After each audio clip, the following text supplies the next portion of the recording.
3 signs of a good friend. Ngayon, pag-usapan naman natin ang mga good qualities ng totoong kaibigan. First, ang totoong kaibigan, sinusuportahan ka sa kahit anong mga challenges sa buhay.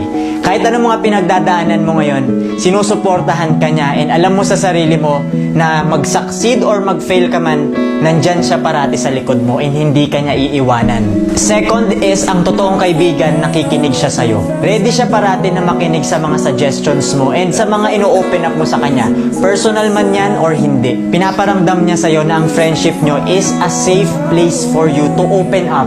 Third is, ang totoong kaibigan, sineselebrate niya yung mga wins nyo together. Dahil masaya siya sa'yo na nagpo-progress ka and na-achieve mo ang mga goals mo. Ngayon, kung meron kang mga friends na masaya ka and thankful ka, pasalamatan mo sila. I-mention mo sila sa video na to or i-share mo ang video na to sa kanila para ma-feel nila na na-appreciate mo sila as your friends.